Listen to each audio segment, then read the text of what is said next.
Esse é um tempo de guerra, estamos em tempo de guerra. Guerra que Cristo nosso general, guerra que Cristo nosso general venceu o exército inimigo por nós. Esse é um tempo de guerra, estamos em tempo de guerra. Guerra que Cristo nosso general, guerra que Cristo nosso general venceu o exército inimigo por nós. Então não devemos nos intimidar, nem nos amedrontar, nem baixar nossas armas espirituais que servem para destruir os dados de Satanás. Nossa guerra não é contra homem algum, nem contra carne ou sangue, mas contra o diabo e todos seus anjos que operam nas regiões celestiais. O nosso general é valente, varão de guerra, leão de Judá.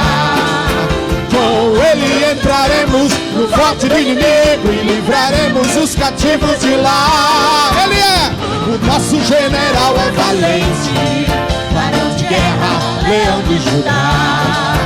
Com ele entraremos no forte do inimigo e livraremos os cativos de lá. E livraremos os cativos de lá.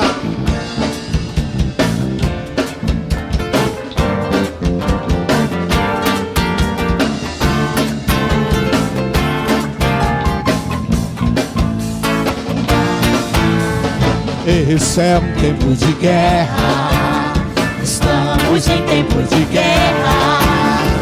Guerra que Cristo nosso general, guerra que Cristo nosso general venceu o exército inimigo por nós. Então não devemos nos intimidar, nem nos amedrontar, nem baixar nossas armas espirituais que servem para destruir os dados de Satanás. Nossa guerra não é contra homem algum, nem contra carne ou sangue, mas contra o diabo e todos seus anjos que operam nas regiões celestiais. Ele é o nosso general, é valente, varão de guerra, leão de Judá. Com ele entraremos no forte do inimigo e livraremos os cativos de lá. Nosso general, general é valente, varão de guerra, leão de Judá.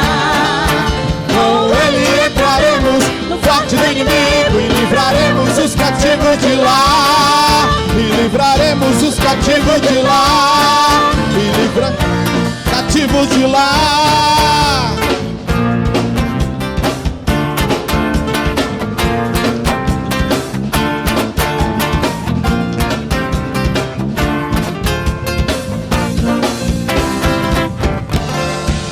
Esse é o som de Jesus pra você.